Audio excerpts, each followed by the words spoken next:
Welcome to another episode of My Weird Prompts, an AI-generated podcast featuring the random prompts of Daniel Rosehill as answered by a revolving cast of friendly AI characters. Join us for deep dives into AI, technology, and whatever other random thing Daniel finds fascinating today. Subscribe on Spotify or your favorite podcatcher. Now, today's episode. This episode was generated using artificial intelligence. Please verify facts. Hey, Herman and Corn. Listening to the episode about electronic counter-warfare. Super interesting topic, as is electronic warfare itself. And made me think about, you mentioned geolocation and how geolocating enemy radar is a key function in offensive electronic warfare. And then jamming and deception, as we talked about in the episode about the Boeing Growler. But today I'd love to chat about geolocation in another sense. There is a number of platforms coming online. We talked about satellite imagery in a number of episodes. And these are AI tools that claim that they can geolocate an image anywhere on Earth. Not from the metadata, but from looking at the image and trying to determine that based on any clues. It's always a question that has fascinated me, the extent to which this is actually practical. I can't help but notice when we're looking at videos released by, let's say, Iran, or for that matter, Israel, which we always talk about on this podcast, blurring is done to censor information.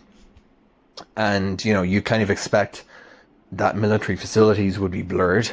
But what's often blurred as well is the actual clouds or the horizon. And got me thinking, hang on, do they expect that somebody might be actually able to figure out that based on the cloud configuration, because I guess clouds are unique, presumably, relatively unique, the exact cloud formation over a specific point of Earth at a specific time, that might actually be able to geolocate the image. I would have said that that's paranoia or thinking that maybe we're living in the realm of science fiction. But then we have these platforms, which, as I mentioned, claim to do pretty much that. And I've seen some geolocation challenges on Twitter. Never too clear who's exactly participating in these. Some people involved in open source intelligence seem to be taking it's more than a hobby. They're really, really good. And sometimes somebody will post a geolocation challenge, and based on sometimes triangulating different known landmarks, they'll be able to actually identify the image. So Herman and Corn, I'd love to chat about this because it's kind of I would say from a privacy standpoint, a disturbing thought. But one doesn't want to be led towards paranoia. If you post a photograph, on the internet and you might think you're smart enough to disable metadata, but do you think that through just the cloud formation present, someone could, if they really wanted to, figure it out? Herman and Corn, let's talk about geolocation and the rapid evolution of our geolocation capabilities in the era of AI. We should probably distinguish between nation-state capabilities and the average user, even the very enthusiastic OSINT user base on Twitter, because I don't think they're going to have the same tools necessarily. But within both sets, exactly how much information can be geolocated from what might seem like a very normal and ordinary photograph that one might capture and post on the internet. Herman and Corn, let's chat about geolocation from images in today's episode of My Word Prompts. Herman, I was looking out the window this morning at the Jerusalem skyline, just watching the sun hit those limestone buildings, and I had this realization. Every single pixel of a photo taken from our balcony carries 1,000 little secrets. It is not just a picture of a city. It is a data point in a global coordinate system that we can no longer hide from. It is February 14th, 2026, a beautiful Valentine's Day morning.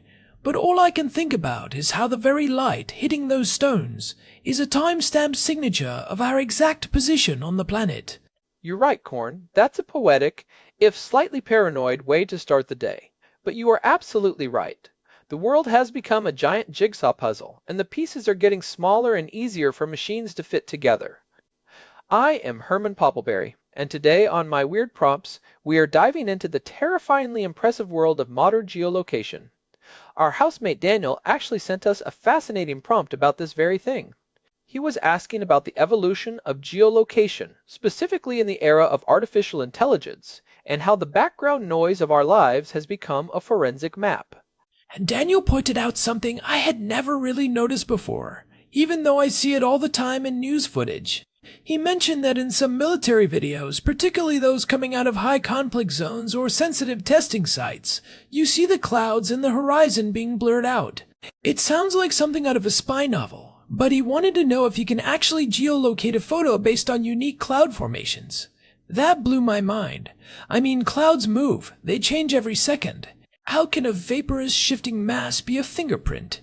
Cloud-based geolocation is very real, and it is incredibly powerful. It is one of those things that sounds like science fiction until you realize the sheer scale of the data we are collecting. It is not that the cloud itself is a permanent landmark like the Eiffel Tower. It is that the cloud is a time-stamped landmark. We have to stop thinking of maps as static drawings and start thinking of them as four-dimensional data sets where time is the most important axis. Okay, so walk me through that. If I take a photo of a cloud over Jerusalem at 10 o'clock in the morning, how does that tell anyone where I am? Think about the weather satellites orbiting the Earth right now. We have geostationary satellites like the Meteosat series, the GO satellites, and the Himawari 9. By 2026, these systems have reached a level of resolution that is staggering. They are taking high-resolution infrared and visual images of the entire planet's cloud cover every few minutes.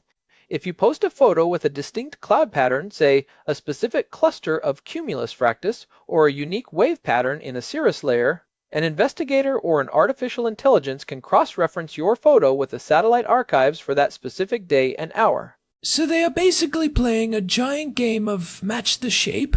They look for the shape, the density, the altitude, and the perspective.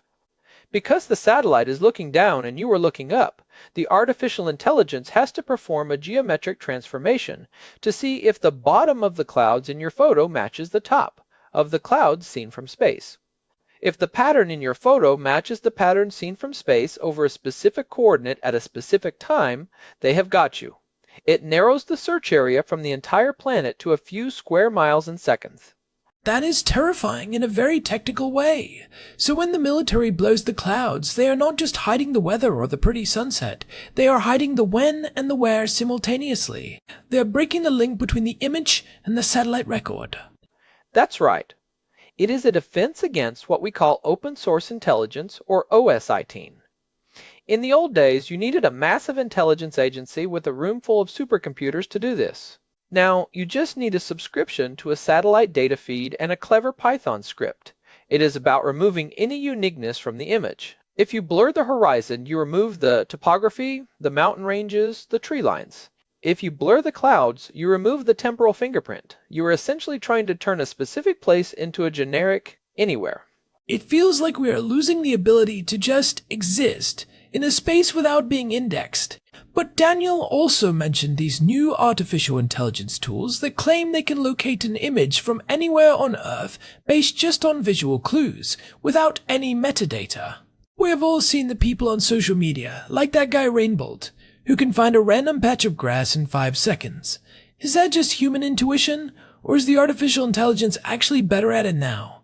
It is a bit of both, but the artificial intelligence is catching up and, in many ways, surpassing the best humans. Have you heard of the PIGEON model? It stands for Predicting Image Geolocation. It was developed by students at Stanford a couple of years ago, and by now, in 2026, the commercial versions of these models are everywhere. They trained a neural network on hundreds of thousands of images from Google Street View, but they did not just teach it to recognize landmarks. They taught it to recognize vibes, for lack of a better word. Vibes? Like, this looks like a Mediterranean vibe? That sounds a bit unscientific for a neural network.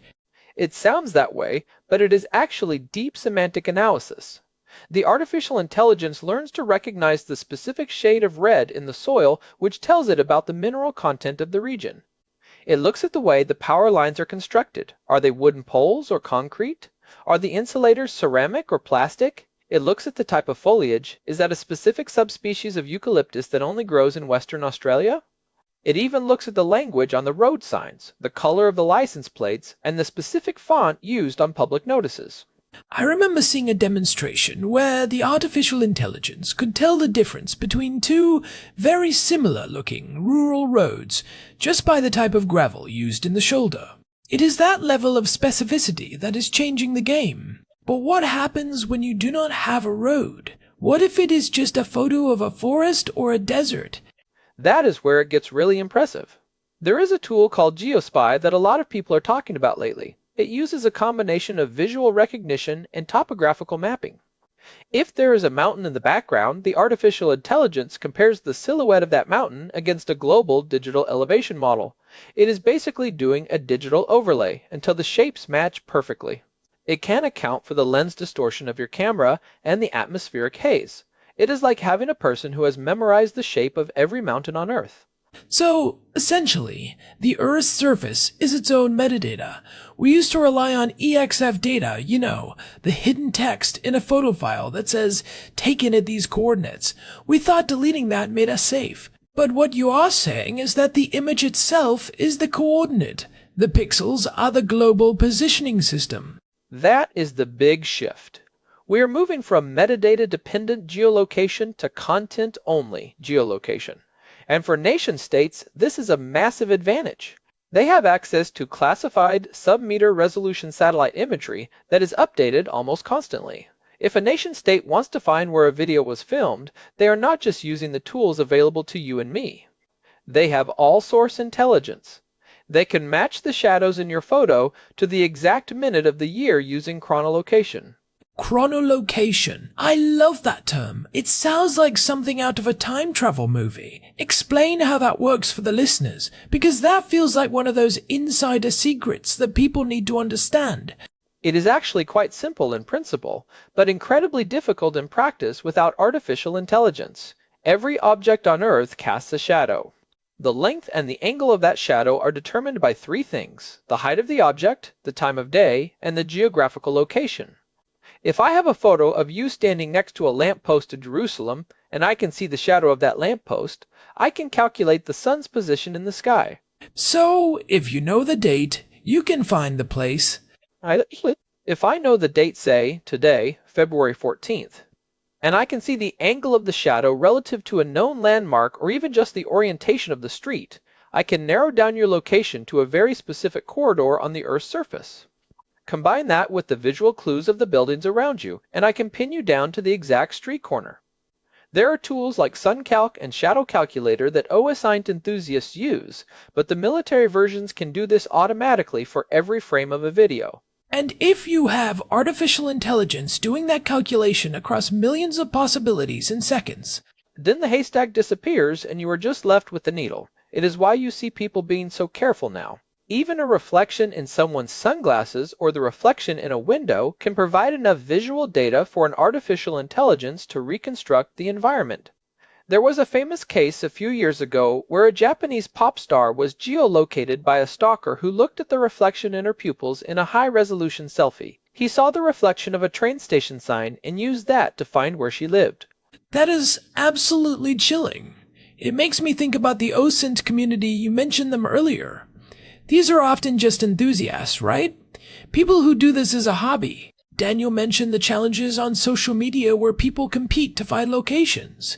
It is almost like a sport, but it has real-world consequences. We have seen OSINT groups track movements in conflict zones, or verify human rights abuses just by looking at the background of a TikTok video. The power of the crowd is immense. There is a guy named Rainbolt who is famous for his GeoGuessr skills. He could look at a picture of a random dirt road for 1/10 of a second and tell you it is in suburban Mongolia. He has trained his brain like a neural network. But when you combine that human intuition with artificial intelligence tools, you get something incredibly potent. The OSINT community uses things like PeakVisor to identify mountain ranges or specialized scripts to scrape historical weather data. They are becoming a decentralized intelligence agency. But there is a gap, right? I mean, as much as a hobbyist can do with a laptop, a nation-state must be on a completely different level. What does the pro version of this look like in 2026? The pro version involves things like Synthetic Aperture Radar, or SAR, Unlike traditional cameras, SAR does not need light. It uses microwave pulses to map the Earth. It can see through clouds, smoke, and total darkness. Nation-states have constellations of these satellites, like the ones operated by Capella Space or ISI. So, if you are a military group and you think you are safe because it is a cloudy day and you have blurred the horizon, you might be wrong. The SAR satellites are mapping the ground beneath you with centimeter-level precision. So they are not even looking at your video at that point? They are using the video as a key to unlock other data. They can detect changes in the soil where a vehicle has driven or where a structure has been moved. They integrate this with signal intelligence, like tracking the unique radio frequency signatures of your equipment or even the electronic noise emitted by a modern camera. The video is just one layer of what I call the data sandwich.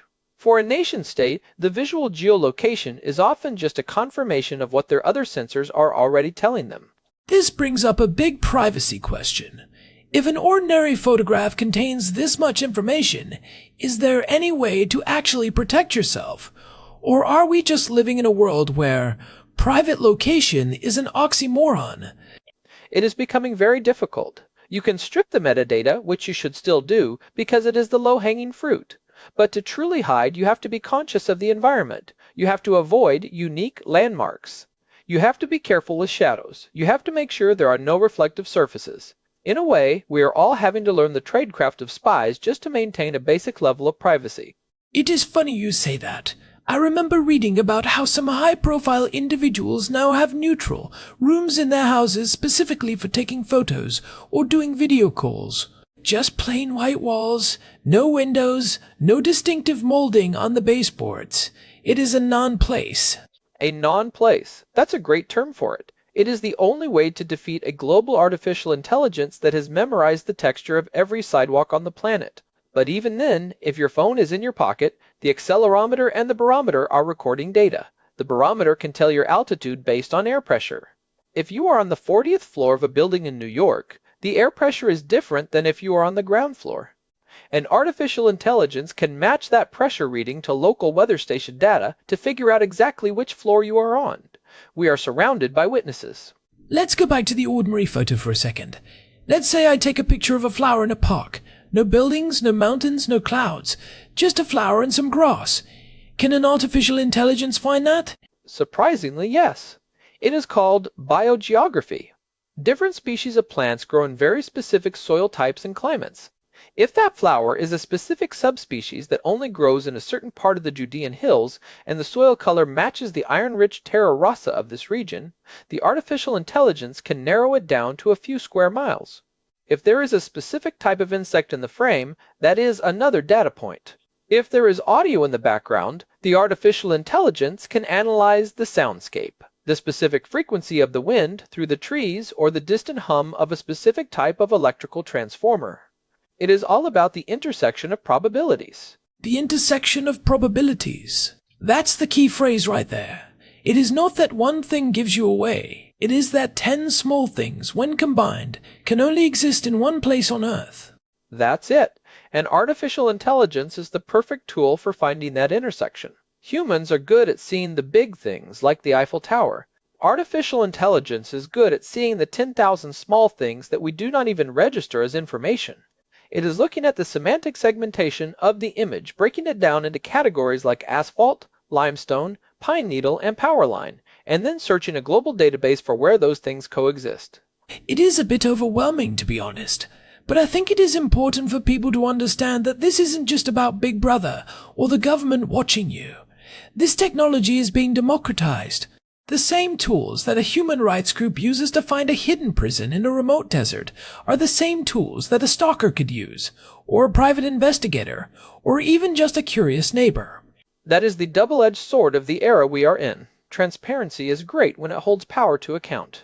We have seen OSINT researchers use these techniques to prove that certain munitions were used in civilian areas by matching the crater patterns to satellite imagery.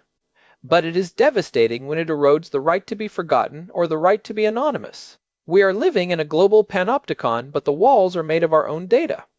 I want to pivot a little bit to the practical side. If someone is listening to this and they are starting to feel a little paranoid, maybe they are a journalist or just someone who values their privacy, what are the actual takeaways? Besides building a white-walled non-place in their house. Well, first, do not let it stop you from living your life, but do be mindful. If you are posting something that you want to keep private, think about what is in the background. Is there a street sign, a unique tree, a reflection in a window? Use the blur tools that are available, but know that they aren't foolproof. By 2026, we have artificial intelligence models that can actually de-blur certain types of pixelation if they have enough context.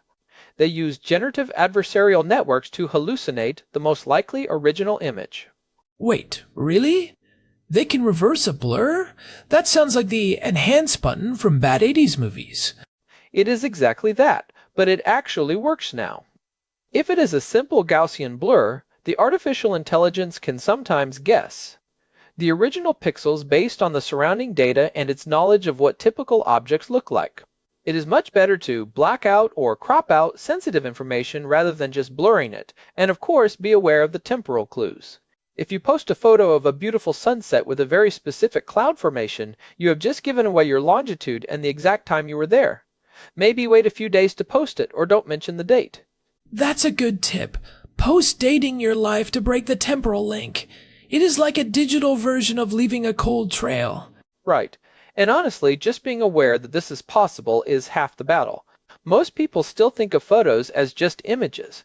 They don't see them as coordinate sets. Once you start seeing the world through the lens of geolocation, you become much more intentional about what you share. You start to notice the leaky parts of your environment, the reflection in your coffee cup, the specific way the shadows fall across your desk, the type of birds singing outside your window. It is a fascinating evolution. We went from maps being precious, secret documents held by kings and explorers, to everyone having a perfect map in their pocket, to the entire world becoming the map itself. It is like that short story by Jorge Luis Borges, where they build a map so detailed it is the same size as the empire. It is the ultimate one-to-one map. We have finally built it, and it is made of pixels, radio waves, and artificial intelligence weights. We are all living inside the map now. You know, we have covered a lot of ground today, from clouds to shadows to the flora of the Judean hills. It really shows how interdisciplinary this field has become. It is not just computer science. It is geography, meteorology, biology, and physics all wrapped into one. It makes me wonder what the next witness will be. Maybe the way the air vibrates? Actually, that is already happening. There is research into visual microphones, where artificial intelligence can look at the tiny vibrations of a potato chip bag or a plant leaf in a silent video and reconstruct the audio of the room. Every object is a sensor if you have a powerful enough computer to read it. Okay, now you are just trying to make me never leave my non-place room. But that is why we do this show, to look at the weird ways technology is reshaping our reality. Before we wrap up, I want to say that if you are enjoying these deep dives into the weird and wonderful world of technology and human behavior, we would really appreciate it if you could leave us a review on your favorite podcast app. It genuinely helps other curious minds find this show. It really does. And a big thanks to Daniel for sending in this prompt. It is always fun to dig into the things that are happening right in our own neighborhood and around the world. It reminds us that even a simple photo of a cloud is part of a much larger story. You can find all of our past episodes, all 617 of them now, at myweirdprompts.com. We've also got an RSS feed there if you want to subscribe directly and avoid the algorithms for a bit. And if you have your own weird prompt or a question about the technology shaping our world, head over to the website and use the contact form. We love hearing from you, whether it is about artificial intelligence, space, or the secret life of clouds. This has been My Weird Prompts. I am Corn. And I am Herman Poppleberry. Thanks for listening, and we will catch you in the next one. Goodbye, everyone. Stay safe out there in the map. This episode was generated using Gemini Flash 3. Text-to-speech engine was Chatterbox Turbo. Thanks for listening to another episode of My Weird Prompts, an AI-generated podcast featuring Daniel Rosehill's AI prompts, as answered by a revolving cast of friendly AI characters including me, Cornelius the Sloth. Subscribe on Spotify or visit myweirdprompts.com.